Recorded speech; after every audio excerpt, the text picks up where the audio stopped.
آج میری شادی کی دوسری سالگرہ تھی۔ ہم لوگ ایک مڈل کلاس فیملی سے تعلق رکھتے تھے۔ میرا شوہر میرا کزن تھا، میں جو فلموں ڈراموں اور رسالوں میں گم رہنے والی لڑکی تھی۔ مجھ کو لگتا تھا کہ ایک دن کوئی شہزادہ آئے گا اور شادی کر کے مجھے لے جائے گا اور میری زندگی بدل جائے گی۔ میرا نام سونیا تھا۔ خوبصورت آنکھیں، سفید رنگ اور گھٹنوں سے نیچے لمبے بال مجھ کو پورے خاندان میں ممتاز بناتے تھے۔ آسن میرا ماموزاد کزن تھا، وہ بچپن سے ہی میرے آگے پیچھے پھرتا تھا اور میں بڑی نخوت کے ساتھ اس کو اگنور کرتی رہتی تھی۔ مجھ کو لگتا تھا کہ میں خاندان میں سب سے الگ ہوں، تو میرا نصیب، میرا مستقبل بھی سب سے الگ اور خوبصورت ہونے والا ہے۔ مگر ابھی میں نے انٹر ہی کیا تھا کہ میرے والد صاحب کا اچانک ایکسیڈنٹ ہو گیا۔ گھر کا چولہا جو پہلے بڑی مشکلوں سے چلتا تھا وہ ایک دم جلنے بجھنے لگ گیا۔ میں گھر میں سب سے بڑی تھی۔ گھر کے کام کے ساتھ ساتھ امی کے ساتھ سلائی کرتی، کچھ مدد چچا اور ماموں کرتے۔ اس کے باوجود کبھی کبھی ایسا ہونے لگا کہ ہمارے گھر میں وقت پر کھانا موجود نہیں ہوتا تھا۔ میرے دونوں بھائی مجھ سے چھوٹے تھے، ایک 8ویں کلاس میں اور ایک ابھی 5ویں کلاس میں تھا۔ مجھ سے چھوٹے بھائی نے اپنی پڑھائی چھوڑ کر موٹر مکینک کے پاس کام سیکھنا شروع کر دیا تھا، جو اس کو روزانہ کبھی 100 کبھی 50 دے دیتا۔ میں یہ حالات دیکھ کر اندر ہی اندر جلتی کرتی رہتی۔ ایسے میں احسن باقاعدگی سے گھر آتا، اس سے جو بن پڑتا وہ میرے ابو کے علاج معالجے کی کوشش میں لگا رہتا اور ساتھ میں کوشش کرتا کہ ہمارے گھر کے اخراجات میں بھی کچھ مدد ہو جائے۔ مگر مووی فیکٹری میں صرف 35,000 پر ملازم تھا۔ مگر میری ممانی بہت اچھی تھی، اس نے کبھی احسن کو یہ سب کرنے سے روکا نہیں تھا، بلکہ اب وہ پہلے سے زیادہ ہم لوگوں کا خیال رکھنے لگ گئی تھی۔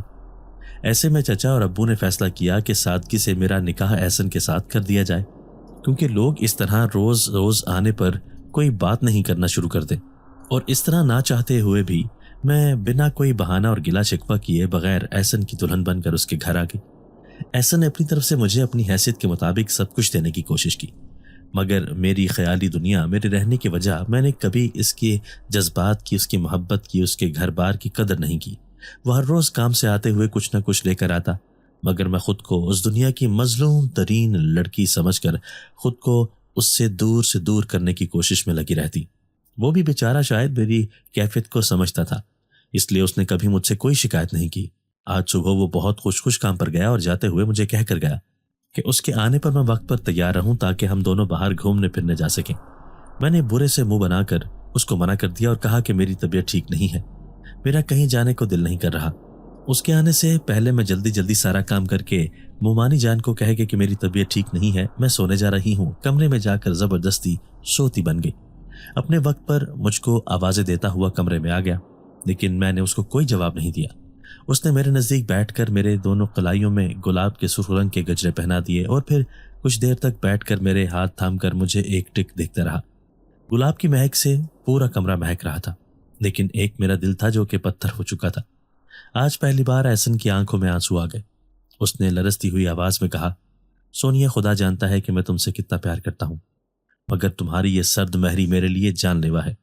میں تمہارے سب خواب پورے کرنا چاہتا ہوں، مگر اس میں کچھ وقت لگے گا۔ حالات جو بھی ہیں میں تم پر کبھی آنچ نہیں آنے دوں گا، مگر سونیا، کیا پیسہ ہی سب کچھ ہوتا ہے؟ میرا دل، میری محبت، میرے جذبات کوئی قیمت نہیں رکھتے۔ تمہاری نظر میں یاد رکھنا کہ پیسے سے وقت اور خوشی خریدی نہیں جا سکتی۔ اتنا کہہ کر وہ دکھی دل کے ساتھ کمرے سے باہر چلا گیا۔ میں جو آنکھیں موندے اس کی ساری باتیں سن رہی تھی، میرے دل میں ذرا سی پشیمانی ہوئی۔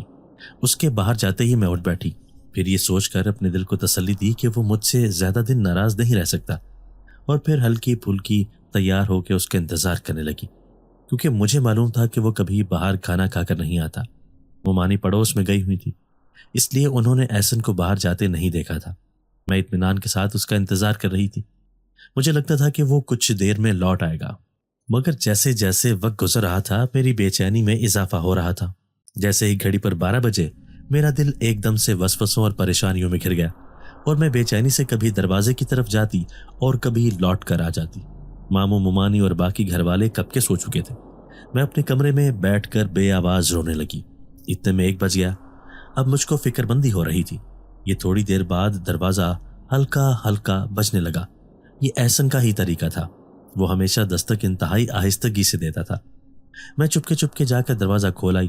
مجھ کو اب شدید غصہ آ رہا تھا، اس لیے دروازہ کھولتے ہی میں وہاں رکی نہیں بلکہ فوراً اپنے کمرے میں چلی آئی۔ میں نے مڑ کر یہ بھی نہیں دیکھا کہ احسن کس حالت میں واپس آیا ہے۔